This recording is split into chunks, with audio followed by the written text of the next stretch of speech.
that destinations, and reasons for traveling, kenapa orang travels, okay, and then perspectives of tourism, benefits and pitfalls of tourism, and career opportunities. Okay, student be able to understand the nature of tourism system and definition clearly. Untuk these lectures, okay, you all akan faham berkaitan dengan nature of the tourism system dan juga maksud yang lebih clear berkaitan dengan sistem pelancongan itu sendiri. Okay, next, student identify who are the host communities and the tourists and the categories of visitors. Okay, siapa yang terlibat secara langsung ataupun tidak langsung dalam pembangunan of the pelancongan, okay, and then to explain the main types or perspectives of tourism, okay, jenis dan juga perspektif tourism di Malaysia, and then explain the benefits and pitfalls of tourism and the outlines of the career opportunities in the tourism industry. Then kita akan tengok bagaimana sektor pelancongan ini meliputi memberi opportunities kepada especially for our local di Malaysia. Okay, right, kita lihat kepada tourism's definitions. Okay, according to Goldner and Ritchie 2006, they will say that tourism defined as the process and activities and outcomes of arising from the relationships, okay, and the interactions amongst tourists, tourism supplier, host governments, and host communities and surrounding environments, okay, that are involved in the attracting the hostings of visitors. Kita melihat secara lebih menyeluruh bagaimana sektor tourism itu meliputi penlibatan aktiviti, proses bagaimana ia berlakunya in terms of the activity tersebut, dan juga apa outcome daripada kewujudan sektor pelancongan itu di kalangan especially for our local. Okay, and then pelibatan tourism ni juga dia meliputi sama ada pelancongan domestik ataupun luar. Okay, ia memberi kepada bagaimana interactions antara satu sama lain yang menggerakkan sektor ni, okay, especially for the host governments, for the locals, okay, and local governments antara federal dan juga states, how they will be cooperate dalam to develop in terms of the tourism sectors. Okay, and then according to World Tourism Organizations WTO 1993, we say that activities of the person traveling to staying in the place outside their usual environments for not more than one consecutive year for leisures and business and other purpose.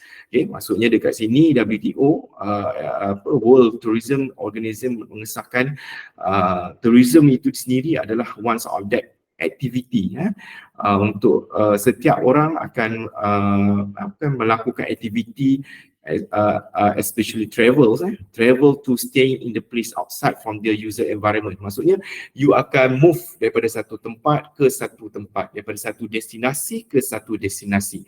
Okay, maksudnya you tak duduk lingkup dalam satu kelompok. Okay, kita akan bergerak. Contoh for the end of the years, you dah planning nak pergi mana, sama ada dalam domestik, maksudnya kalau you duduk di Pahang, you nak pergi ke Johor, ke selatan negeri, ini dalam domestik. Kalau you duduk di Johor, you nak naik travels dengan trains ke Bangkok, itu maksudnya pelancongan luar daripada kawasan domestik.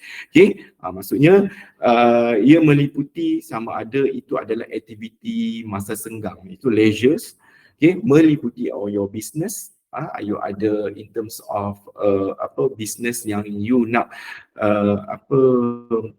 develop ataupun buy something ataupun you nak create, berhubung, okay, untuk dapatkan in terms of that supply itu sendiri, and other purpose. Okay, next for the according to Cook 2014, tourism defined as a temporary movements of the people destination. Cook kata tourism ni adalah satu sektor yang satu activities, maksudnya temporary movements of people to destinations.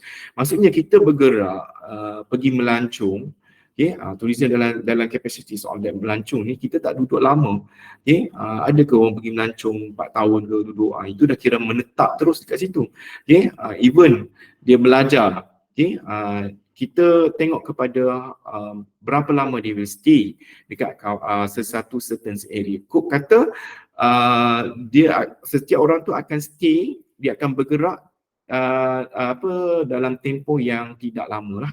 Okay, and then the destinations outside their normal place of work and residence. Sorry sir. Yes. Ya. Yeah. Sir punya slide memang slide satu lagi ke ataupun tak gerak? Tak gerak. Maksudnya yang saya yang ni gerak kan? Sekarang dekat slide satu lagi. Slide satu? Sekejap. Okey, sekejap Okey, dah gerak. Gerak dah? Sekarang dekat yang cook tu ada ke? Cook ada. Alright. Okay, thank you. Alright. Okay, kalau kata slide tu tak bergerak ke apa ke, tolong maklum kawan you dah nak masuk.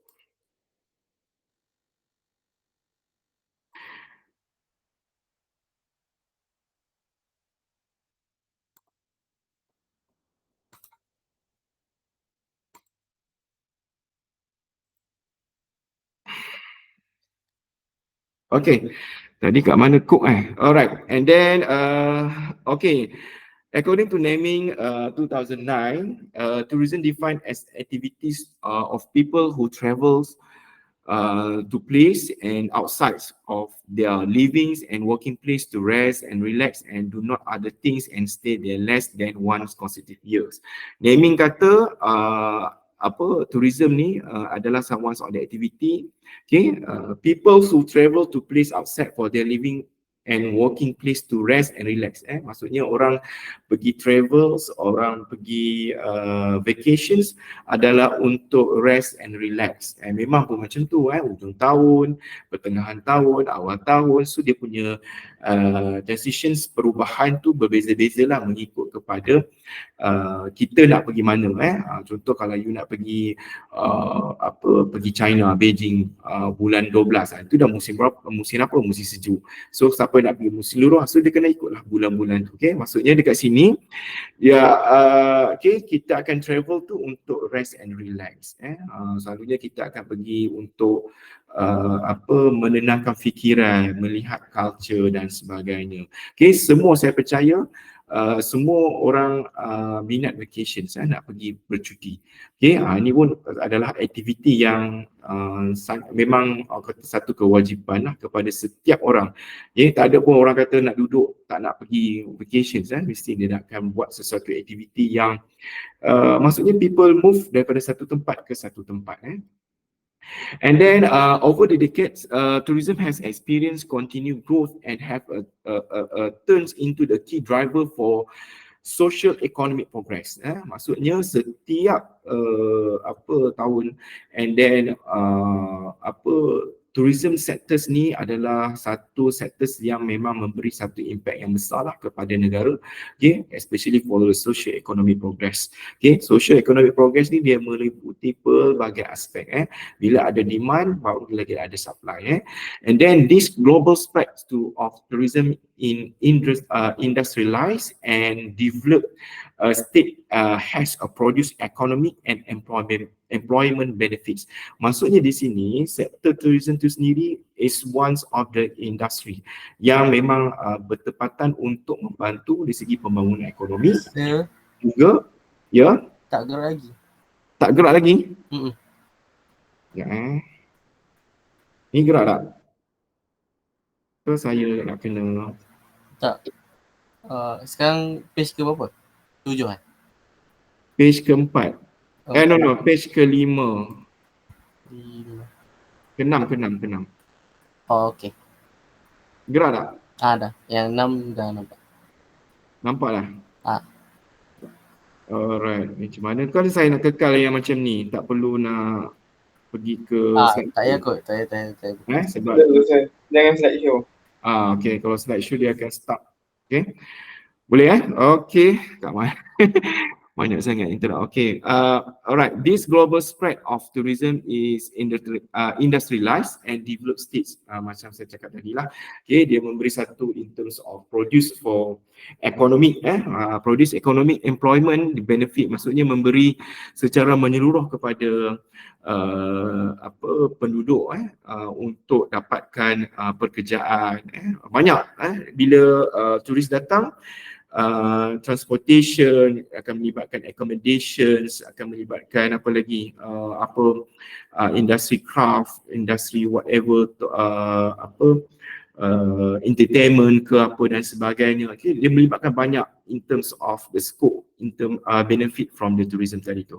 Okay, the contributions of tourism to economic well-being it must be considerable of volumes of foreign currency inflows.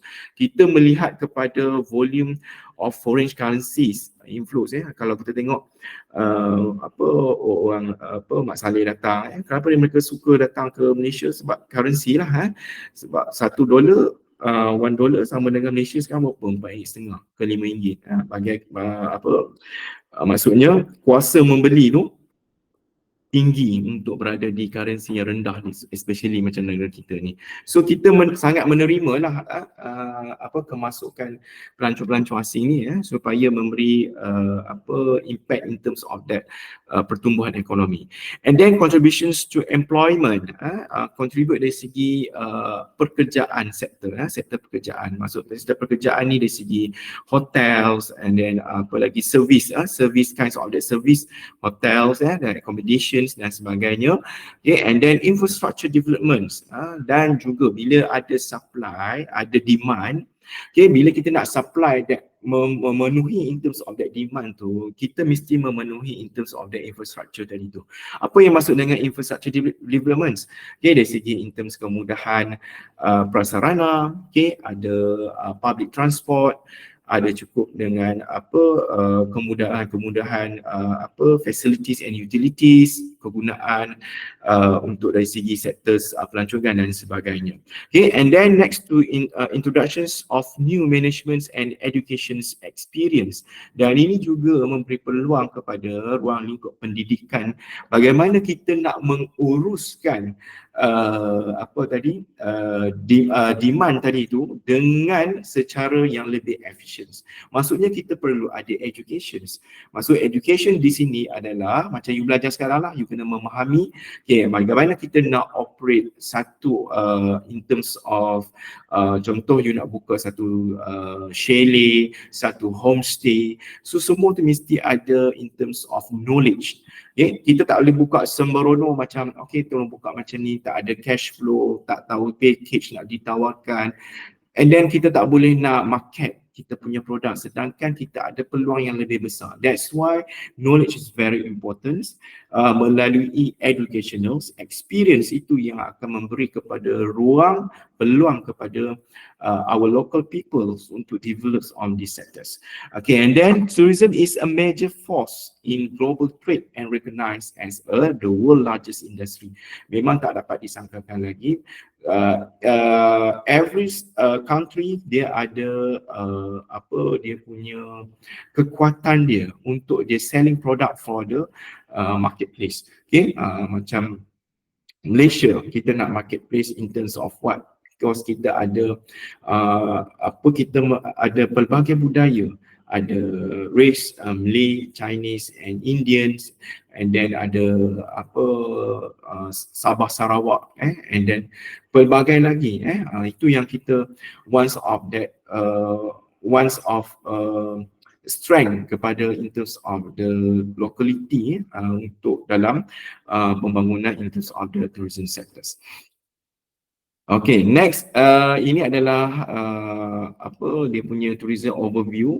Kalau kita tengok di sini starting from 1995 until 2023 atau 2014, dia punya tu meningkat daripada tahun ke tahun lah, kecuali bila COVID melanda pada 2019, 2020, 21, okay, and 2022 dalam proses transitions untuk kita apa pulih 2022 saya rasa ujung kita pulih sepenuhnya.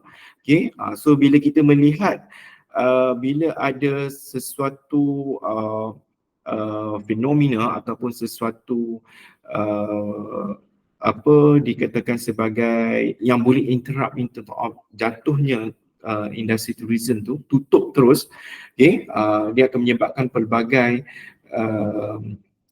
sektor yang lain juga yang terlibat. Yang paling teruk adalah tourism lah, sebab kita dah cut, tak boleh masuk, tak boleh bergerak, tak boleh apa melintas, apa bergerak sempadan, melepasi dan sebagainya. Whatever apa yang telah ditetapkan oleh perundangan, dia akan menyebabkan sektor-sektor yang lain tu terkendala, especially for the sector tourism. Banyak company-company yang tutup, bungkus, sebab tak ada demand daripada orang luar ataupun even domestik tak boleh nak bergerak, apatah lagi yang daripada luar. Okay, and then how big is the global tourism industry? Kalau kita tengok sini, tourism provided the direct indirect employments for more than 200 million people.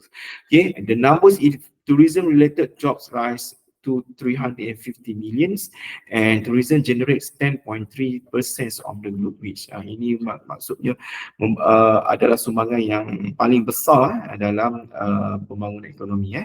And then ini secara keseluruhan kalau kita tengok sini, by 2027 travels and tourism is expected to support more than 400 million job globally. Maksudnya by 2027 travel and tourism akan adalah one of prospek yang memberi kejaya lebih kepada 400 million secara globally, and then which equate to one of 9 all jobs in the world, and the sector expected contribute around 25% for the global net job creations over the next decade. Ini yang diwakilkan oleh WDDC 2019. Okay, and then kita lihat tourism overview in Malaysia. Tourism has been an important economic drivers in these regions. Okay, kalau kita lihat Malaysia ni kecil je, tapi bagaimana kita mempelbagaikan in terms of the economic tadi tu. Okay, salah satunya adalah jalur lebarannya adalah tourism tadi tu. Okay, dan kita melihat kepada negara sebelah, negara jiran kita, Thailand. Okay, bagaimana pelancongan dia. Kita ni duduk kat Malaysia ni boleh pergi pelbagai sebenarnya, pelbagai tempat, tetapi kenapa tak boleh nak sama macam dekat Thailand? So Thailand, kalau you tengok every year kadar pelancong daripada Malaysia tu tinggi masuk ke Thailand, because Thailand tu dia bagaimana dia market their products, our local products tadi tu dia jual, dia selling their product, bagaimana cara perkaedahan dalam menjual produk yang sedia ada, cultural ke, makanan ke, apa lagi apa dia punya pertanian, agriculture ke dan sebagainya. So memang very orang kata sangat baguslah dalam mempengaruhi, influence from the other side untuk visit their countries. Tourism is the second highest contributors to Malaysia GDP. GDP means gross domestic product. Dia adalah one of the second highest contributors, and the Malaysia has many tourism products. Kalau kita tengok sini, tourism product sama dengan resource plus facility and services. Kalau kita melihat resource, what do you mean about resource? Okay, kalau kata tourism product means, kalau kata resource dia adakah base dia starting from the cultures, ataupun base dia adalah dari segi geografi area, permukaan geografi satu kawasan, culture lagi apa dia punya product, local product means craft produk dan sebagainya. Okay, dia akan plus juga dengan facilities, bagaimana facilities yang disediakan. Okay, contoh once of foreigner datang, foreigners datang ke Malaysia untuk vacations. So bila once dia datang, bagaimana dia dapatkan package dari segi in terms of the facilities yang dia dapatkan. Contoh, dia datang daripada island sampai dekat KLIA, bila dia sampai KLIA dia nak move, nak pergi ke Pulau Tioman. So bagaimana dia punya flow tadi tu, okay, yang support resource tadi dah ada. Resource tadi apa? In one of that pull factors yang menarik dia untuk datang adalah in terms of serene areas dekat Pulau Tioman tadi tu, okay? Ada view yang cantik, itu one of the resource yang pull factors yang menarik pelancong luar datang. So lain yang akan support adalah facilities tadi tu. Okay, bagi dia nak bergerak, contoh daripada KLIA nak ke Pulau Tioman, dia kena perlu naik apa? Adakah dia perlu kena ada public transport macam bus ke, dia nak kena naik ETS ke, kena naik train ke, ataupun dia nak kena naik kereta sewa ke apa ke. So that's the facilities yang perlu disediakan lah, dan juga in terms of accommodations yang lain, hotels yang terdekat, homestay ke, ataupun ada in terms of any package yang support in terms of the accommodations, okay. And then service, another service means services dari segi servis yang dia dapat untuk dia dapatkan package yang tadi tu untuk melakukan snorkeling activities, macam mana servis dia, and then makanan dari segi meals dia punya macam mana servis, then dari segi in terms of course lah dari segi accommodations yang lain lah, penyediaan in terms of bilik dan sebagainya.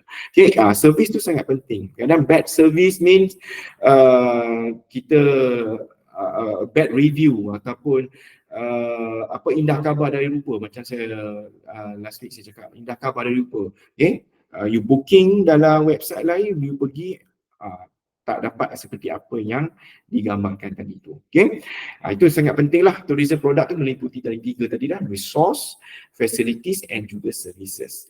Okay, Malaysia is well known for its natural assets, unspots beaches, serene and then coral ridge islands, as well as a luge of rainforest. Malaysia ni memang terkenal lah, hutan, taman negara, okay, kawasan-kawasan rekreasi. Coral Ridge Islands ni ada pelbagai lah dekat Malaysia ni. Kalau kita ikutkan dekat sini, Malaysia ni ada marine protected area. Okay, marine protected area dekat Malaysia ni ada dalam lebih kurang 42 buah pulau di bawah JZ, under marine protected areas, it means MPA. Salah satunya adalah kalau di area Kedah kita ada Pulau Paya, and then di Terengganu kita ada Pulau Perhentian, Pulau Redang, okay, and then di Johor kita ada Pulau Tinggi, and then Tioman, okay, kat Melaka ada Pulau Besar dan sebagainya. So pulau-pulau yang ini adalah kategori pulau-pulau yang digezetkan. Kena faham maksud digezetkan tu, dia bukan maksudnya Pulau Paya dia tak sama dengan Pulau Pinang. Kalau kita tengok Pulau Pinang, Pulau Langkawi, sebab apa? Sebab Pulau Paya ni ada pula one of that islands yang digezetkan. Bila kata digezetkan tu, maksudnya you ada perkara yang do and don'ts, apa yang you boleh buat, apa yang you tak boleh buat. Sebab kita nak protect kawasan area kawasan pulau tu as a conservation areas, and then we need to protect our marine heritage juga. Sebab dengan adanya bila kita mempelihara kawasan protected area ni, is one of the attractions juga untuk pelancong lain datang. Sebab negara-negara lain orang mesti nak tahu the originalities dia punya apa originals environment kawasan tersebut masih lagi tak tersentuh, masih lagi pure, masih lagi tidak ada pencemaran dan sebagainya. Itu yang kita klasifikasikan the certain islands yang ada kat Malaysia ni as a gazette as marine protected area, seperti yang saya cakapkan tadi lah. It's compared to Pulau Pangkor. Okay, Pulau Pangkor dia adalah one of the pulau pelancongan yang ada in terms of the attractions for the tourism punya attractions criteria, tetapi Pulau Pangkor tu bukanlah exact one of the islands, one of island yang digazet sebagai MPA, Marine Protected Area, sebab dia kebanyakan kawasan tu di-commercialize. So bila di-commercialize, banyaklah kawasan-kawasan dibangunkan chalet. So kawasan-kawasan yang main attraction tadi tu sedikit sebanyak akan pembangunan tu akan merosakkan kawasan originalities environments tadi tu. Okey, baik. Sama jugalah dengan rainforest yang di Taman Negara Jerantut, apa lagi Taman Negeri, Sabah Sarawak dan sebagainya. Cool clean rivers and calming islands. Sebab kalau kata Malaysia ni adalah iklim khatulistiwa. Sebab our local people sendiri pun rasa nak pergi kawasan yang lebih sejuk. Contoh, every weekend ataupun public holidays mesti orang akan pergi ke Cameron Highlands, especially for kata nak rasa experience sebab kita negara panas. Ada hujan, ada kalanya hujan lebat, ada kalanya kemarau panas. Macam sekarang kita ada mengalami musim kemarau, musim panas. So ramai orang akan berubah, dia akan nak pergi satu tempat ke satu tempat lain. Contoh dia nak pergi hiking pergi ke gunung, especially kalau kat belah utara ni Gunung Jerai yang dah makin famous kan, orang macam-macam aktiviti ada. Canberra Highlands ialah bila dia too commercialized, so dia akan jadi overcram, dia akan jadi traffic conditions yang tak boleh nak dikontrol. So kita nak naik ke atas tu pun mengambil masa 3 ke 4 jam, padahal dekat je kan. Kalau kata tak ada kereta tu dalam 15 minit sampai dah. Okay, so this is one of that dia panggil sebagai one of that pitfalls tadi, itulah yang nanti kita akan sentuh untuk next slide. Okay, this region is also considered in cradles of the Malay culture. Ada juga orang yang selain daripada natural assets, orang juga akan melihat in terms of that culture tadi tu, how our countries promotes our cultures. Sebab kita ni Malaysia is very kata bertuah sebab kita ada multiracials, ada Melayu pula pecah, ada kalau Pantai Timur ada culture-nya seperti Mak Yo, wayang kulit, and then kalau pergi Negeri Sembilan ada gamelan. So ada pelbagai budaya daripada utara, pantai timur ke selatan, pantai barat. So semua ada pengaruh budaya masing-masing. Walaupun dalam kategori Malay tadi tu, our culture is spread up banyak. And then the famous with the magnificence of Malay handicraft. Selalunya local product for handicraft ni seperti songket, batik. Kalau orang pergi Terengganu, you pergi Kelantan dan sebagainya, Pahang juga, dia ada handicraft tersendiri seperti songket dan juga batik. Okay, next, tourism industry in Malaysia has grown since the early 1990s, and the policy of tourism in Malaysia is very complex, and it will influenced by the 3 tiers government system. Kalau kita tengok dalam konteks polisi tourism policy dekat Malaysia, dia terbahagi kepada 3 tiers government system. Yang pertama adalah melibatkan federals. Apa maksud federals ni? Adalah di peringkat persekutuan. So kalau kata persekutuan ni, kalau di peringkat persekutuan yang meletakkan kedudukan yang tertinggi adalah di pihak kementerian lah, federal kementerian pelancongan. Itu di peringkat federal. And then number 2 is a state. Bila kita pergi ke state levels, okay, state level dia ada exco pelancongan negeri dia tersendiri. Bagaimana dia nak mempromosi, contoh negeri Pulau Pinang dia ada exco pelancongan negeri Pulau Pinang tu sendiri. Bagaimana dia nak market, bagaimana dia nak mempromosikan budaya, okay, mempromosikan pelancongan dekat negeri dia. Okay, begitu juga another states, and then local authorities.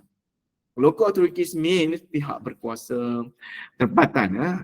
Contoh majlis daerah, majlis perbandaran, apa lagi?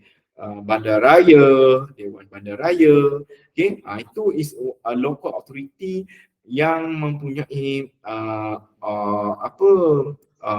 authority dalam sebuah mukim. Okay, mukim ataupun daerah lah. Contoh dekat Shah Alam, dia punya local authority dia adalah MDSA. Pergi Klang, dia ada Majlis Perbandaran Klang. Okay. Kalau pergi Petaling Jaya, dia ada Majlis Perbandaran Petaling Jaya. Kalau pergi Kuala Lumpur, dia di bawah Dewan Bandaraya Kuala Lumpur. So every state they have their own dia punya mukim tadi tu, kawasan and daerah. So dan setiap daerah dan kawasan tu juga dia mempunyai perbezaan dari segi local authority yang memerintah. Okay, contoh kalau kata majlis daerah, apa beza majlis daerah dengan majlis perbandaran? Apa beza majlis perbandaran dengan majlis bandaraya? Okay, sebab di kat sini adalah melibatkan kepada pungutan taks setiap kawasan tu. Contoh paling rendah adalah majlis daerah. So kalau kata you nak nampak majlis daerah punya fungsi, contoh majlis daerah Yan dekat Kedah. So maksudnya bila kita nampak scope in terms of the majlis daerah, maksudnya dia adalah yang kecil di kawasan rural area. Okay, disebut sebagai majlis daerah. Maksudnya kadar kutipan teks dia juga rendah. Okay, sebab tu dia panggil yang paling bawah adalah majlis daerah. So bila dia naik sikit ke kawasan urban area, town, cities, okay, tengok juga perlawakan kawasan dan juga populations. Okay, tadi tax dan juga population. So population juga mempengaruhi di antara perbezaan local authority itu. Okay, kalau kita tengok majlis daerah, and then next kita pergi ke majlis bandaraya. Okay, lepas majlis bandaraya, majlis perbandaran. Macam Shah Alam, MBSA, Majlis Bandaraya Shah Alam. Sebab apa? Title bandaraya tu melihat kepada populations tu. How many populations, how many tax dia kutip setiap monthly ataupun yearly. Okay, itu yang bergantung kepada status local authority tersebut. Boleh tak local authority yang sedia ada tu boleh bertukar daripada masa ke semasa? Boleh. Sebab kadang-kadang contoh, dulu Majlis Daerah Sungai Petani. Bila Majlis Daerah Sungai Petani, bila di bandar Sungai Petani dah makin berkembang dengan industrinya, population dia makin berkembang, okay, and then pelbagai industri yang ada. Okay, bila meningkat dan kadar kutipan teks tu meningkat, so dia akan ubah menjadi majlis perbandaran, naik sikit perbandaran. So kalau kata bandaraya tu dia kena tengok lagi, kena naik lagi ranking dia, populations dan juga how many tax dia we collect every years tu berapa collect. Itu yang dikata dia punya perbezaan di antara local authority tadi tu. Dalam local authority pun dia ada pelbagai jenis stages dan juga federal dan juga state lah. Federal ni paling atas lah di peringkat persekutuan, kementerian, and the state tengok balik kepada EXCO. Di bawah contoh dia ada menteri besar, ketua menteri, so dia ada EXCO dia yang merankan bagaimana dia nak membangunkan negeri tersebut. Okay, baik. Next, federal level for the Ministry of Tourism provides the overall directions for the products and developments, and tourism nation carries out the tourism promotions, but does not step the state level, do not level to develop the tourism. Maksudnya dekat sini pembangunan secara menyeluruh produk development tu dari segi pelancongan Malaysia ni, dia tidak melibatkan kepada federal semata-mata, tetapi dia tak berhenti juga kepada state level. And then policy planning at the national level started in 1992. National Tourism Policy pada 1992 ni dia untuk meletakkan planning on that policy tourism dari ke lebih yang lebih mencukupi standard tertubuhnya National Tourism Policy. Since then, the policy according to market segments have been formulated National Ecotourism Plan 1996, and then next for the Rural Tourism Master Plan 2001 and second National Tourism Policy. These plans to transform Malaysia current low yields to high yield tourism. What it means about low yields and to high yield tourism? It means hasil kadar dapatan tu ada yang rendah dan juga dapatan yang tinggi. Contoh kalau kita tengok sini, low yield stakeholders spend RM50, they will receive only RM20. Ini maksudnya dia rugilah. Dia punya hasil dapatan tu tak mencapai. Maksudnya kadang dia spend RM50, tapi tak balik pulangan. And then high yields means stakeholders spend RM50, they will receive $100. Maksudnya dia menerima kadar tu lebih tinggi daripada apa yang dikeluarkan tadi tu. Maksudnya keuntunganlah melebihi sekali ganda daripada apa yang stakeholder will spend on that tourism developments. Alright, the symptoms of low yield tourism. Apa yang dimaksud dengan symptoms kadar hasil yang rendah lah terhadap pulangan ataupun kadar dapatan daripada sektor tourism itu sendiri, pelancongan. Yang pertama, island develop without the specific themes. Kalau kita tengok di sini, simptom low yields ni, ada certain area kawasan, they have the potential to develop as the tourism sectors. Tetapi bila tak ada specific apa specialties kawasan tersebut, apa team dia, kita nak develop kawasan itu sebagai kawasan apa. Contoh kita nak tengok bandaraya dekat Shah Alam. Kita nak bangunkan kawasan pembangunan di Shah Alam, dia mengikuti specs of the tourism tadi tu. Bandaraya Shah Alam ni nak dikenal sebagai apa? Faham tak? Maksudnya dekat sini setiap kawasan, locations, destinations tu perlu menetapkan team dia. Contoh bandaraya Shah Alam sebagai bandaraya Anggrek. Kenapa letak bandaraya Anggrek? Sebab dia letakkan bandaraya ni menyamai dengan spek bunga anggrek. Dia umpama dia bunga anggrek, bandaraya Shah Alam sebagai bandaraya bunga anggrek, contoh. Ataupun kawasan area, sebab tu kalau kata certain of the areas, dia ada landmark meletakkan kawasan tu nak dikenali sebagai kawasan apa. Contoh kalau Pulau Tioman, kenapa dipanggil sebagai Tioman? So dia buatlah replika burung tium, sebab tium asal Tioman daripada burung tium. Contoh Langkawi, how Langkawi get the name Langkawi? Langkawi dia ambil burung lang. So Prime Minister that time dia buatlah landmark burung lang. Itulah kita nak tengok specific themes dekat our local destinations areas tu untuk attract tu orang nak pergi tu atas sebab apa. Sekarang ni orang pergi pasal nak tengok view, nak tengok ada apa. Masuk je dekat Shah Alam, apa Shah Alam ni terkenal sebenarnya. Masuk je dekat Kuantan Pahang, apa Kuantan terkenal sebenarnya. Masuk dekat dekat Kota Baru, apa Kota Baru specialties. So specific theme is very important. Sebab dia akan meletakkan sama ada kita ni nak tahu ni sebenarnya bandaraya bandar ni terkenal apa. Sebab dia bila dikabur dari segi in terms of teams, destinations, areas tu, dia akan menyebabkan kadar pulangan tu rendah lah. Maksudnya kita nak buat souvenir berkaitan dengan apa? Contoh orang pergi pulau perhentian. Apa souvenir yang you nampak selalunya dekat kawasan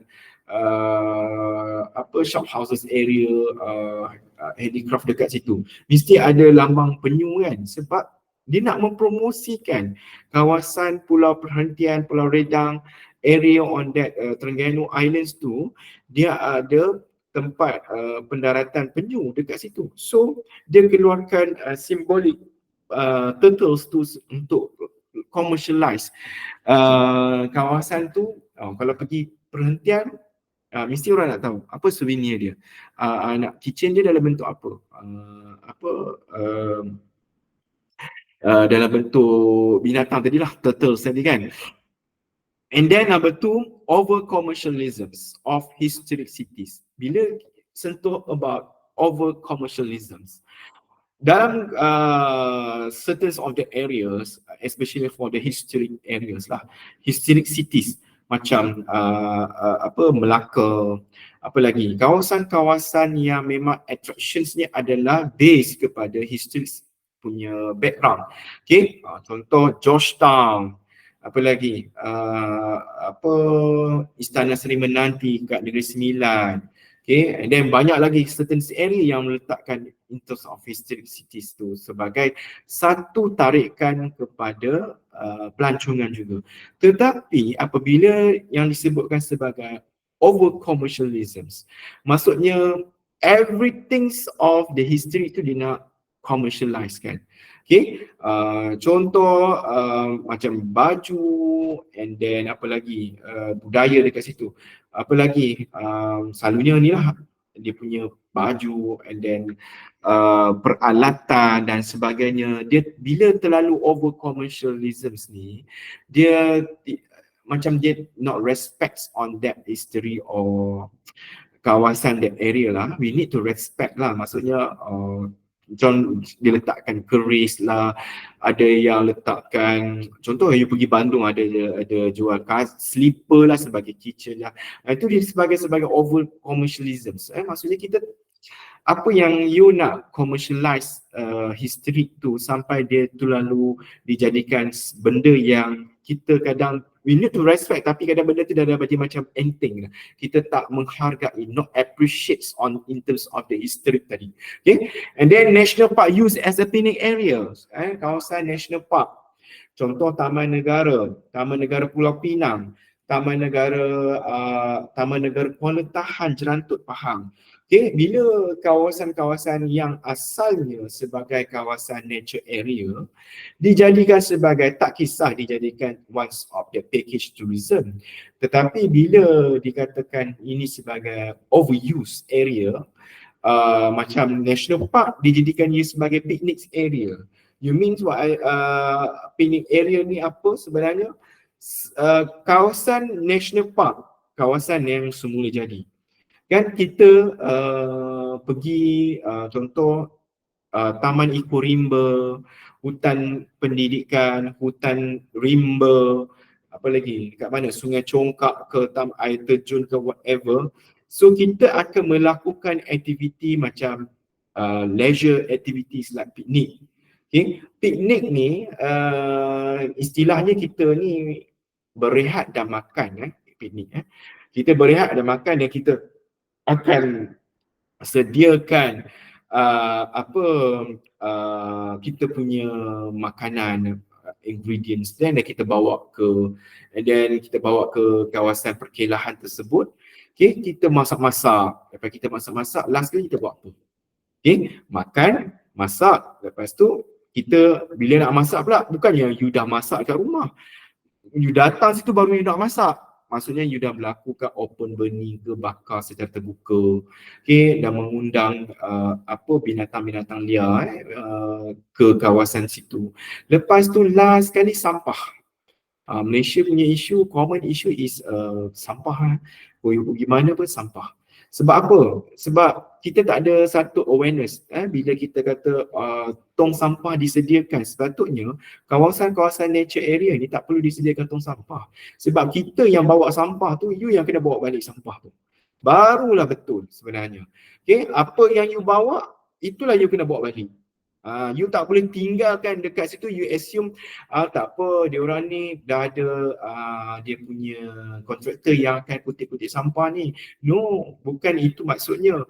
Sebab kita nak bagi kesedaran sampah kita produce dan sampah tu jugalah kita kena bawa balik. Kalau kita ada attitude, kita meletakkan semua, okay, kalau kita tengok impact dia, kalau dalam satu masa terlalu ramai pergi, impact yang akan terkesan dekat kawasan tu apa akan jadi? Sampah yang overuse yang banyak. Tong sampah pun tak boleh nak cater dalam satu masa sampah yang dibuang oleh pengunjung yang hadir ke kawasan tersebut. So bila masalah ni berlaku, dia akan menyebabkan apa tahu? Kalau kata manpower dekat kawasan operation dekat kawasan taman tersebut, taman national park tu tak mencukupi, sampah tak dapat dikutip pada waktu-waktu tertentu yang telah ditetapkan oleh kerana kekurangan staff, ia akan menyebabkan apa? Sampah tadi tu mengundang pula kepada binatang-binatang liar seperti tikus. Bila tikus banyak, dia akan menyebabkan binatang berbisa pula datang, ular. Apa lagi? Tikus banyak lagi akan menyebabkan kencing tikus, virus pula dia akan spread dekat kawasan sungai dan sebagainya. You tengoklah, that is the impact. Bukan kata kawasan tu tak boleh nak dikunjungi, tapi dia mesti ada awareness. In terms of the awareness, carrying capacity. Carrying capacity means kita nak cater kawasan national park tu dalam satu masa. Contoh, boleh masuk dalam satu masa 200 orang saja. We cannot overuse then 200 turis boleh masuk ke dalam tu. Okay, bila over than 200, dia akan impact on in terms of vegetation or wildlife dekat kawasan tersebut. Okay, dia akan kacau habis kawasan ekosistem dan sebagainya. Memanglah tujuan seronok kita nak piknik dan sebagainya, tapi implikasinya yang lain tu, kita tak boleh cater every behavior or attitude of people yang datang dekat kawasan enter on the national park or nature area. Okay, you do this, cannot do this, do and do whatever, but they will still buat juga benda tu. Okay, they still will be throw up the rubbish everywhere. So and then dia akan merosakkan keadaan sekeliling dan sebagainya. That's why carrying capacity is very important lah untuk dia control the overcrowd dekat certain area. Okay, kalau kita tengok contoh dekat Cameron Highlands, dia dah overcrowded. So dia bila public holidays, kita dah lali traffic congestions tu, sangat hard traffic congestions kat area situ. So macam mana kita nak mengurangkan? So we need to think about that. Okay, sebab Malaysia ni tak kira lah public holiday, okay, mesti akan orang akan cuti, ataupun weekend mesti orang akan pergi bercuti. Bercuti activity is good for our increase the local income tourism sectors, tapi dia ada pro and cons dia. And then zero cost tours. Zero cost tours means kita tak ada pulangan. So just kawasan tu boleh di-commercialize, tapi you tak masukkan in terms of that cost tours, okay, and package yang ditawarkan. Okay, contoh you kata tak apalah, package ni masuk nak guide dalam ni, dalam 1 jam trails nature areas, tak perlu dikenakan bayar. Rugilah. Okay, sebab you masuk every time, okay, memerlukan tenaga, gerahan, tenaga keringat, okay, macam tour guides semua tu, you need to pay for them lah. Untuk dia punya tips, kalau kata tourism sector ni, kita ada tips dia untuk membantu mereka ni. Cheap trinkets are important from the Indonesia, Thailand being sold as a local handicraft. Apa maksud cheap trinkets ni? Maksudnya barangan barangan souvenirs handicraft ni, dia bukan daripada lokal. Maksudnya dia ambil made in China and then dia represent as a local handicraft. Okay, contoh baju ke apa kan, dia bukan local punya, tapi kalau kita tengok materials kat belakang tu made in China, ataupun somewhere as countries. Okay, and then cheap means low qualities. Selalunya kalau kita pergi kedai-kedai souvenirs dekat ni, kalau tengok dekat gambar ni Melaka kan, dia jual tu harga boleh tahan, tapi balik bila kita buka memang dah patah. Dia tak ada quality. So quality products tu dia dah jadi macam tadi saya cakap over commercialism. Bila over commercials ni benda yang murah tu dijual sebagai mahal, and then they have no qualities. Okay, contoh apa lagi? Produk macam dia letakkan keris ke, ataupun apa lagi handicraft yang lain macam gasing dan sebagainya, tapi dia bukan originalities punya produce from the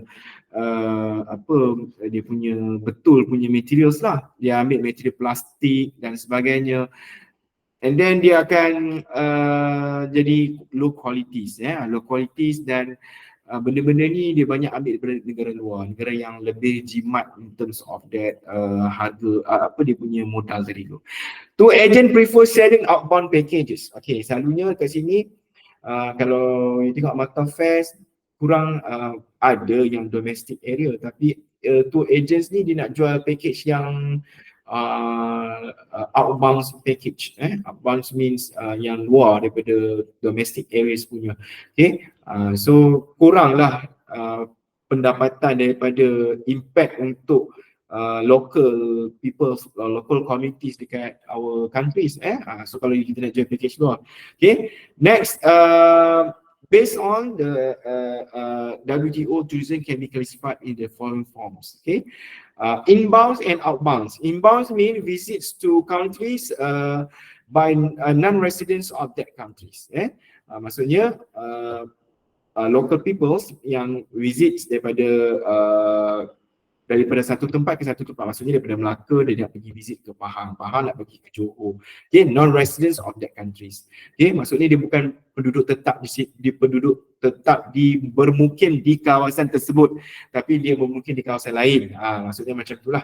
Okay, outbound tourism mean visits by the tourists, visits by the residents of the country to another country. Maksudnya daripada negara ke negara yang lain. Daripada Malaysia, you nak pergi India. Daripada Malaysia, you nak pergi China. Daripada Malaysia nak pergi New York. Itu daripada the residents of the country to another country. Merentasi negara. Okay, next, who are the tourists? Okay, tourists means visitors staying for more than 24 hours in a country visited for business or leisure purpose. Ini daripada WTO lah yang mengklasifikasikan visitor ni adalah staying for more than 24 hours. Maksudnya more than 22 hours means what? Lebih daripada satu hari. Okay, satu hari ada 24 jam. Okay, sama ada purpose of the visit tu untuk business ataupun leisure activities. Business means dia ada benda yang dia nak buat, appointment dan sebagainya, more than 24 hours. Maksudnya you stay one night lah at least dekat satu destinations. Okay, so you boleh dikira sebagai tourist.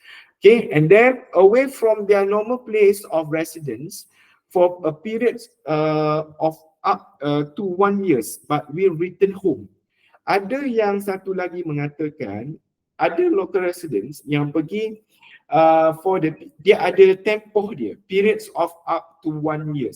Dia duduk setahun tapi dia akan return back home. Maksudnya dalam sebulan, 2 bulan dia akan balik. Maksudnya dia macam you all lah belajar dekat overseas kan. Belajar dekat UK 2 tahun ataupun 3 tahun, tapi but you will return home. Then you akan balik ke Malaysia and you cannot stay longer kecuali you minta pasport untuk duduk warga negara sana ataupun kahwin dengan orang sana, tu lain cerita lah. Ini maksudnya away from their normal place of residence, period up to 1 year, but will return home. Dalam tempoh 1 year tu you akan ada balik lah ni nak raya, balik kampung. Lepas tu habis raya 3 hari, balik semula ke tempat asal. Lepas tu ada cuti lagi, balik pula semula. Okay, and then taking part in activities that would normally be associated with leisure and tourism. You ada contribute atau participate of any activities dekat kawasan certain area tu untuk melakukan aktiviti leisure dan juga tourism. Okay, on a visit that is a temporary and short term.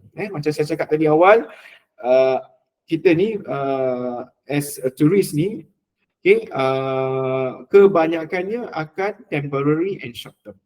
Pergi tu sementara je, and then dalam kadar yang short term means jangka masa yang pendek.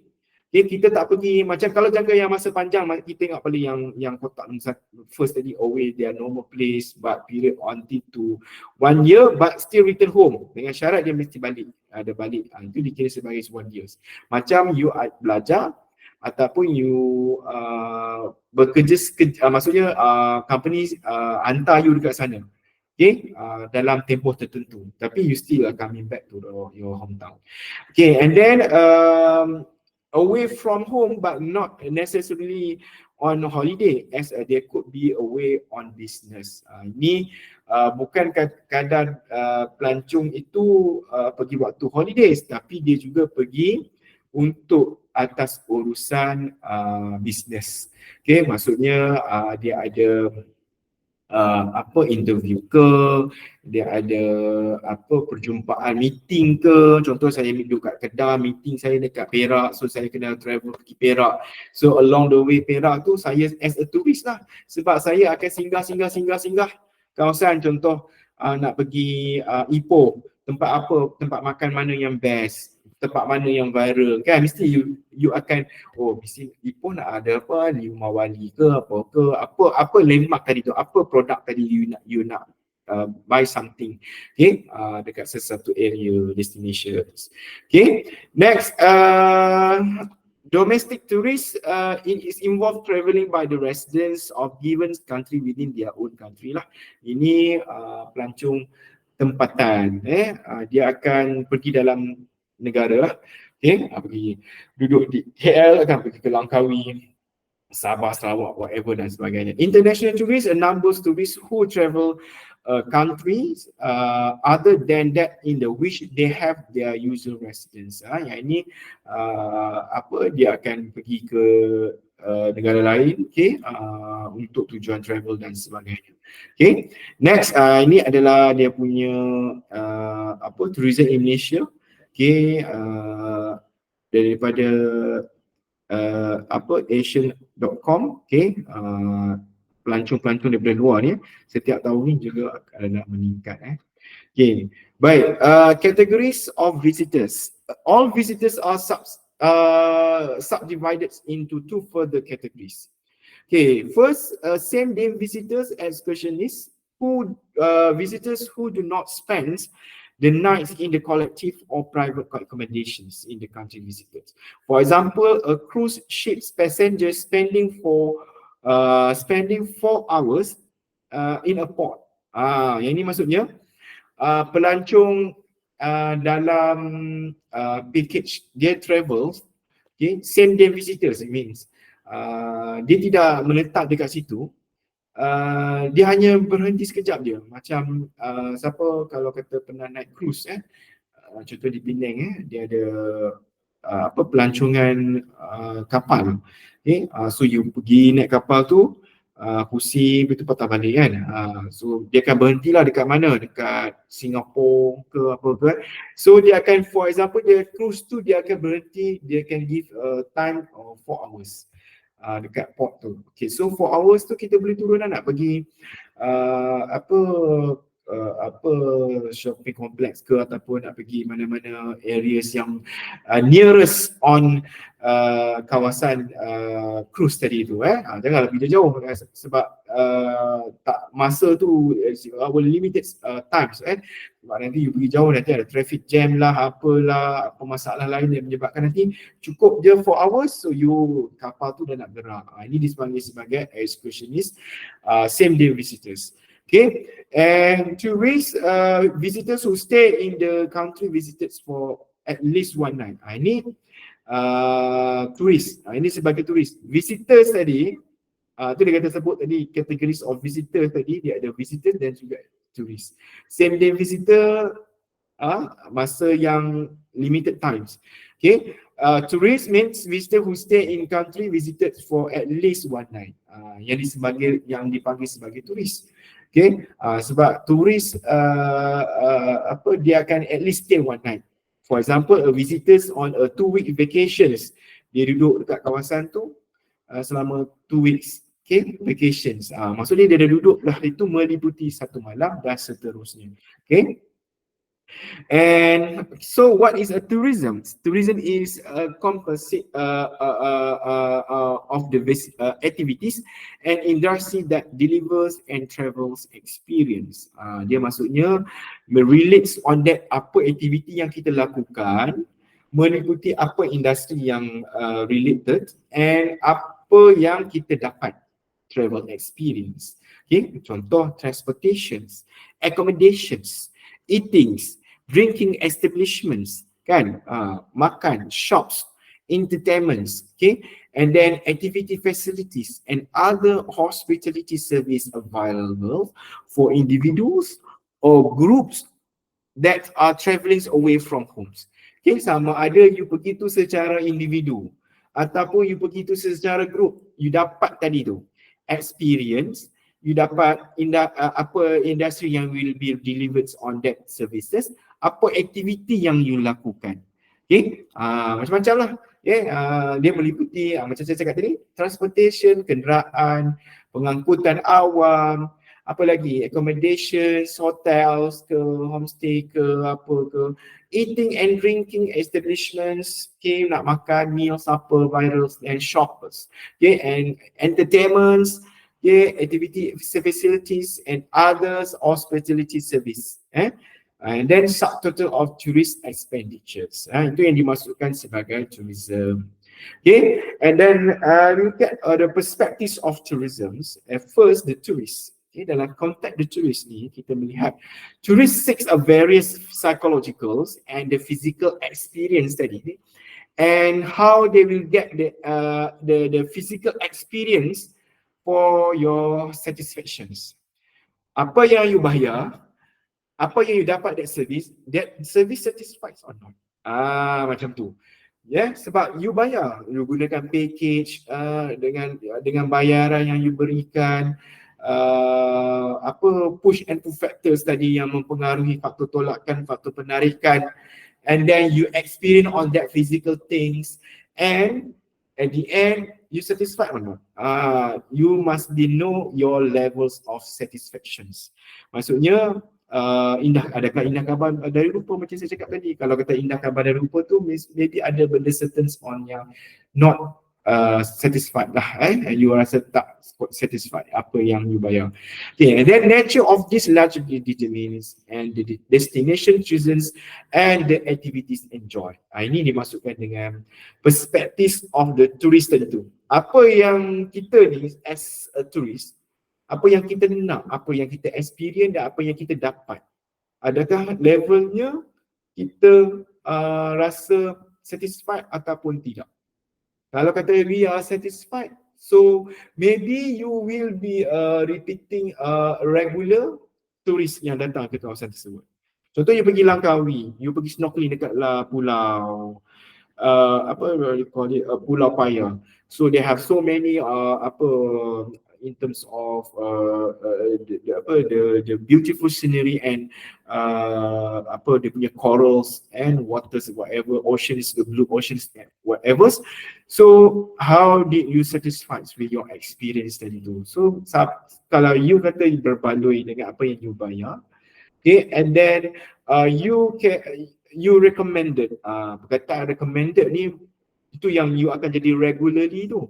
Okay, you akan pergi lagi dan pergi lagi. Okay, number 2, the businesses providing tourist goods and services. Maksudnya business operations tadi tu dia menyediakan providing in terms of that tourist punya goods and juga services. Business means people see tourism as an opportunities. Maksudnya peluang, dia nampak tadi, demand tadi ada. Okay, how we need to supply for our demand tadi. So there is the opportunities to make a profit by the supplying the goods and the service that the tourist market demands. So kita nampak business operations tu dia akan operate melingkupi pelbagai aspek tadi. Okay, sama ada dari segi kita provide untuk the accommodations, transportations and so and etc yang tadi tu. Okay, so our local people tadi tu dia akan dapat benefits from this demand. Okay, itu yang business operations tu sangat penting lah. Okay, supaya turis tadi tu dia will satisfied apa yang dia bayar. Okay, number 3, the governments of the host communities or areas, the politicians view tourists as a web factors in economics of their jurisdiction. Sebab tu, selepas kerajaan mengumumkan kita ni boleh merentas negeri, daerah, okay, langkah pertama adalah untuk menaikkan balik sektor pelancongan. Tempat yang pertama dia akan hantar yang dia menjadi tempat base experience, dia macam dia punya experiments lah, nak tengok how local domestic ni will be concerned or not about our punya local product tadi tu. So the government test dekat tempat Langkawi macam saya cakap last week. Okay, dia test kat Langkawi, so Langkawi is a marketplace lah untuk semua orang pergi bercuti selepas COVID-19 tu. So yang boleh merentas negeri tu, so they will first they will be open sectors tourism marketplace at the focus area is Langkawi. And then why we call it a politicians? Because politicians look on the varieties of the tourism product ni. Okay, is web factors tadi tu, menaikkan economics on their jurisdictions. Okay, sebab tu kalau kita sekat tak boleh ke apa, tak boleh merentasi sampai bila ekonomi kita nak membangun dan juga membantu rakyat makin lama makin menderita. Ya, dulu ingat tak masa COVID you boleh menjaga everywhere, depan rumah boleh menjaga sebab tak ada local authority yang pihak berkuasa yang akan datang tangkap pun, sebab ada yang hilang pekerjaan, sakit mental dan sebagainya. So even until now we still rasa impact from the COVID tadi tu. Bila dah kata orang sebelum ni gaji yang berbelas ribu jadi pilot, tiba-tiba buka peniaga. Because of what? Kita nak kena sacrifice, kita nak kena life must be go on. Maksudnya kita hidup kena teruskan, tak boleh nak stop, tak boleh nak kata popularity, tak boleh nak kata ego. Okay, dulu di awang kan, sekarang bekerja sebagai business operators kat bawah, maksudnya you do the menjaga ke whatever. So you need you kena buat sesuatu sebab you nak teruskan kehidupan.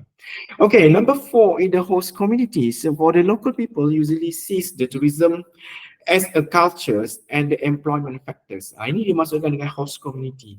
Local community yang akan menjadi caretaker tadi tu untuk melihat industri tourism di kawasan area mereka ni, dan mereka ni juga sebagai business operators and tour operators yang akan membuka operasi business. Okay, dan juga memberi peluang pekerjaan kepada our local communities. Okay, and then benefits of tourism. Kalau kita tengok sini, dia akan generate a surplus of needed foreign exchange, provide the opportunities to diversify a local economy, provide the employment opportunities, both skilled and unskilled, because it's a labor intensive industry. Okay, sebab bila ada industri tourism ni, dia meningkatkan in terms of both skills and unskilled. What do you mean about both skilled and unskilled? Means contoh for our service, we give a services tadi, apa yang dimasukkan tourism product, dia ada resource, facilities dan juga service. Service is very important. Maksudnya kalau kita prepare on that, we prepare on the accommodations. Secara tidak langsungnya you serve the tourist tadi tu. You serve tourist sama ada foreigners, ataupun local dan sebagainya. Contoh, ada pergi restoran, ada macam mana kita nak melayan orang pelancong dan yang datang. Bagaimana kita nak tackle hati pelancong dan sebagaimana kita nak communicate dengan our tourist, sama ada foreign tourist ataupun local tourist. The skill is very important. Maksudnya communication skill, how you do delivery, how you serve for your customer dan sebagainya. Itu semua adalah in terms of that employment opportunities. And then support the formations of small and micro enterprise. Maksudnya dekat sini our local product, SMI, small medium enterprise, ataupun sebagai small medium enterprise ni industri kecil, industri kecil dan sederhana ni. Contoh, ada demand daripada pelancong datang ke kawasan tersebut. So they will impact on that small and micro tadilah. Small for our local, macam dia nak promote in terms of the handicraft ataupun culture dan sebagainya. Micro enterprise means dari segi in terms of we need to provide it on good facilities macam tadi, to resource, maintain our resource, manage our resource, and provide the good facilities and good service. Itu yang dimaksudkan dengan support formations tadi. And we need to promote our rural developments. Rural developments ni kawasan-kawasan yang primitive area, kawasan-kawasan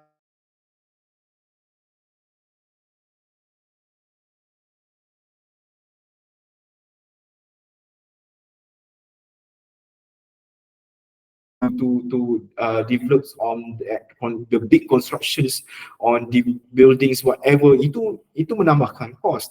Tapi we need to maintain on that our cultures at the kawasan rural areas with their own product with identities dekat that areas. Contoh kawasan Pantai Timur, dia nak market produk lokal dia apa? Contoh budaya. Budaya means macam tarian ataupun macam Dikir Barat. Dia nak memperkenalkan Dikir Barat. Dia nak memperkenalkan Mak Yong tadi macam saya cakap. Itu promote our rural development tadi. Dengan mengekalkan culture yang sedia ada, tidak mengubah secara total kawasan tersebut. Tapi impact from kedatangan pelancong ke kawasan tersebut, dia akan meningkatkan pembangunan, dia akan meningkatkan kepelbagaian permintaan dan sebagainya. Promote our local governments macam tadi 3 tiers, our federals, our state, our local authorities. So we need to promote our local government. That's why Malaysia akan ada dia punya Malaysia Truly Asia. Lepas tu tahu melawat Perlis, tahu melawat Kedah ke, tahu melawat Selangor. Visit Selangor 2024. Tu macam-macam lah. So every tu dia akan mempromotkan for our local governments. And then introduce technology and basic infrastructures. And our technologies means bagaimana kita meletakkan produk kita, we market our product dalam platform sekarang. Social media is one of that outstanding punya platforms, macam TikTok TikToks, IG, Facebook, apalagi blog, buat vlog dan sebagainya. So it's one of the kinds introduce yang the free marketing promotions untuk market their product. And then basics of the infrastructure. Maksudnya dekat sini bila ada orang ramai datang ke situ, kita perlulah contoh jalan tu kecil, lebarkan jalan. Infrastructure, kita perlukan ada lagi connections on the public transport. Contoh kawasan tu bas tak lalu, bila ada demand daripada pelancong datang situ. So we propose to our local governance untuk provide our public transport untuk enter kawasan, untuk access kawasan tu. So secara tidak langsung basic infrastructure ni, jalan tu diturap dengan baik. Kalau you tengoklah implikasi daripada in terms of the tourism lah. Apa lagi, diadakan banyak shop houses, and then banyak dibuat R&R ke untuk memberi kemudahan kepada our tourists. Okay, next we see the pitfalls of tourism. Baik, dia ada pro and cons. Ada benefit dan juga dia ada in terms of that pitfalls of the tourism. First, destroy the fragile ecosystem due to the excess demands of resource. Macam saya cakap tadi awal, kawasan destroy fragile ecosystem ni dia very focus on kawasan protected area, conservation area macam taman negara. Bila kawasan-kawasan nature area ni dia overuse, overcrowded, dia akan menyebabkan kawasan ni tercemar.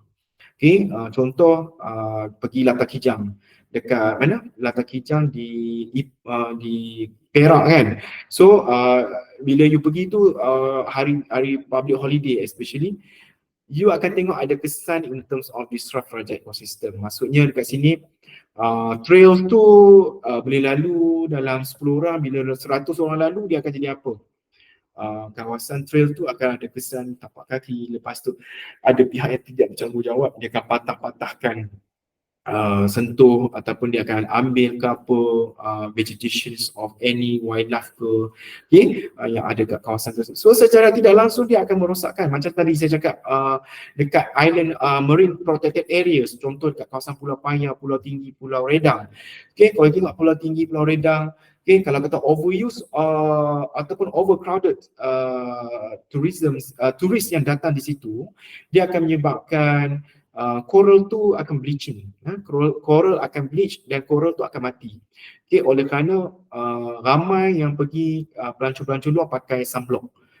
Bukan kata tak boleh pakai sunblock, boleh. Tapi bila you masuk dalam kawasan air, sunblock tu adalah chemical yang will destroy, will effect on dia punya ecosystems on marine heritage tadi tu.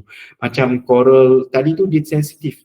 Bila sensitif, you tak boleh sentuh, you tak boleh pijak, you cannot step on corals. Bila you step on coral, coral tu akan patah, so bila patah dia akan mati.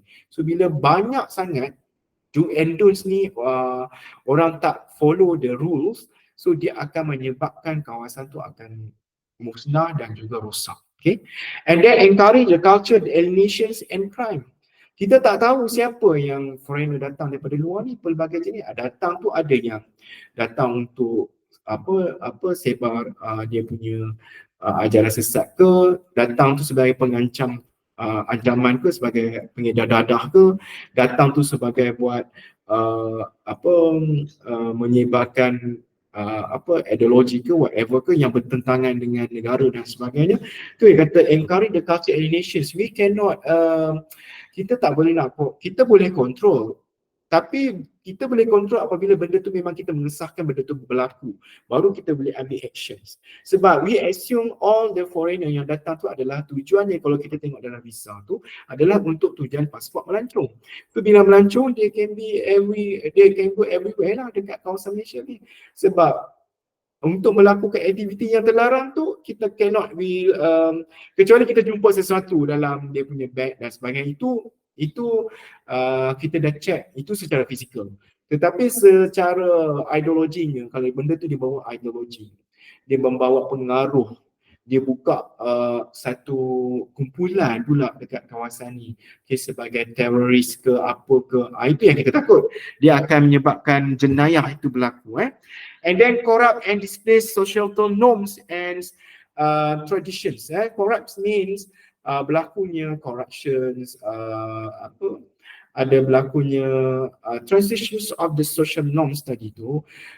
Kita ni orang timur, apabila orang barat datang, dia membawa budaya barat tu. Bila membawa budaya barat tu, contoh kawasan-kawasan kawasan Colo di Pulau Perhentian. Pulau Perhentian tu dulu tak ada minuman keras, tak ada apa pun. Tapi oleh kerana kita ni terlalu terikut jual minuman keras, bukan tak boleh jual, maksudnya orang yang boleh minum tu, orang yang macam non muslim dia nak minum tu okey, tempat dia tak ada masalah. Tetapi budaya tu dibawa dan the local people tu dia menerima secara culture shock tu, dia akan menyebabkan budaya apa dia panggil tu budaya kuning dan sebagainya, mabuk ke apa ke, tu dia akan menyebabkan benda yang tidak baik lah. And then encourage the prostitutions and gambling and human trafficking. Encourage prostitutions ni dah lama dah, ramai yang datang buat prostitute ni.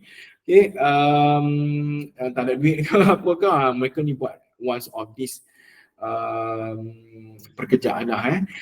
Kalau kita lihat ni, even pemandangan manusia sekarang di Malaysia pun sangat serius. Apabila orang Malaysia dia terpengaruh dengan dengan tarikan bekerja di luar negara tu, and dia terkandas. Sekarang ni contoh yang paling hit adalah di kawasan Vietnam. Okay, kawasan tu siapa pun tak boleh masuk. Even dia punya government pun tak boleh nak buat apa. Okay, maksudnya kalau kita dah masuk kawasan tu tak boleh keluar. Maksudnya you kena ikut apa yang dia suruh buat lah. Ada yang diseksa dan sebagainya. Kita tak nak jadi pemandangan manusia. Bila pemandangan manusia ni habislah. So be careful. Kalau kita nak bekerja di luar negara pun tengok juga pada keadaan. And then facilitates and the spread of disease.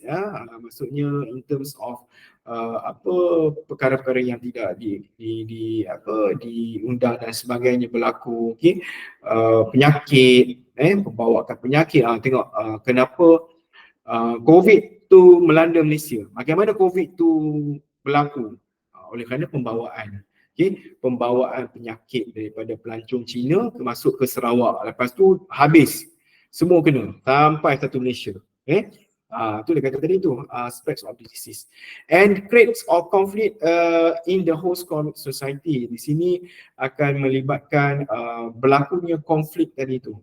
Conflict means berlaku tadi alienations and crime, jenayah, okay, huru-hara, apa lagi, kecurian, pickpockets ke, bila sampai sini kena tipu, okay, and then macam-macam lah, dia akan melibatkan inter-order create conflicts, and then carry opportunities daripada sektor tourism ni banyaklah, seperti bus companies will be established on that transportations punya line, okay, bus company, cruise companies, railroads, rental car company, hotel, motel, resort, travel agents, tour companies and airlines. Ini carry opportunities lah. Bila kata COVID, semua this in terms of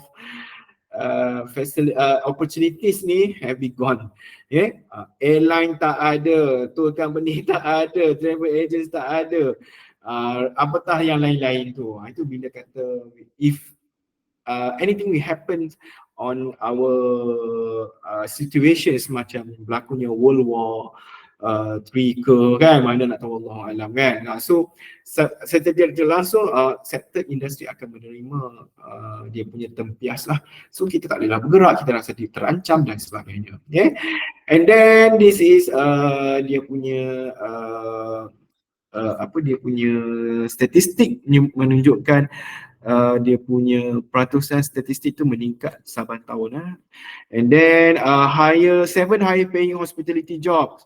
Semilia, okay, Semilia ni pelayan untuk servis, okay, executive pastry, head housekeeping, regional restaurant manager, hotel manager, regional chef, okay, and then casino property general manager. As Muslim tak boleh lah casino ni, so tapi dia ada number one higher paying hospitality lah. So for the conclusions, okay, from this we understand that in the present and scenarios tourism is considered as a service industry. Dia melibatkan sektor industri, sektor tourism ni adalah melibatkan service tu, as considered as service. Kita serve to our customer, our clients, and this industry is the highest foreign exchange and earn the development generator. Ini adalah foreign exchange yang sangat tinggi lah, kadar pertukaran tu sangat tinggi. Kalau kata kita allow, if we are not allowed the foreigner masuk ke dalam Malaysia, so kita pun akan menerima kesan-kesan yang lain. If this therefore very important to have a proper planning. Bila kita nak demand ni datang tinggi, supply ni kena have a proper planning. Kita nak supply in term of the service tu, we must have a good planning. We must have excellence in terms of the services tadi tu, and manage of this industry, and thereby arise the need and the importance of tourism statistic. Di selain kita nak memenuhi needs tadi tu, keperluan pelancong datang ke kawasan tu, so kita nak servis tu ikut kepada keperluan yang tersedia. Okey, itu saja daripada saya untuk lecture 1. Okey, any questions?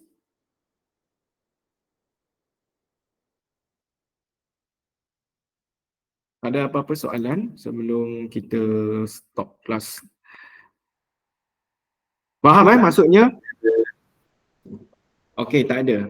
Okay, so you all dekat sini, you kena faham apa itu tourism, apa itu tourist perspective, dan juga in terms of overview, in term domestic dan juga di luar negara dan bagaimana. So kena pastikan, sebab nanti you punya assignment, you kena recap balik turis di kalangan ni, apa yang you expect itu sebagai turis. Okay, apa impact daripada itu, apa produk yang nak dikeluarkan. So tourism product tadi meliputi resource, facilities dan juga satu lagi ni apa? Service. Itu penting yang you kena faham untuk this lecture. Okay, alright. Sorry, dah 10.30, 1 jam lebih dah ni. Okey, baik, saya rasa cukup untuk setakat ini saja untuk minggu ni, insyaAllah. Jika ada apa-apa soalan boleh tanya saya lah, kalau tak nak tanya dalam kelas, dalam tempoh waktu ni sampai pukul 5. Okey, kalau ada apa-apa persoalan boleh WhatsApp saya. And then insyaAllah kita akan jumpa untuk next class for the next week on lecture 2. Okay, thank you class. Assalamualaikum, jumpa lagi. Selamat berbuka.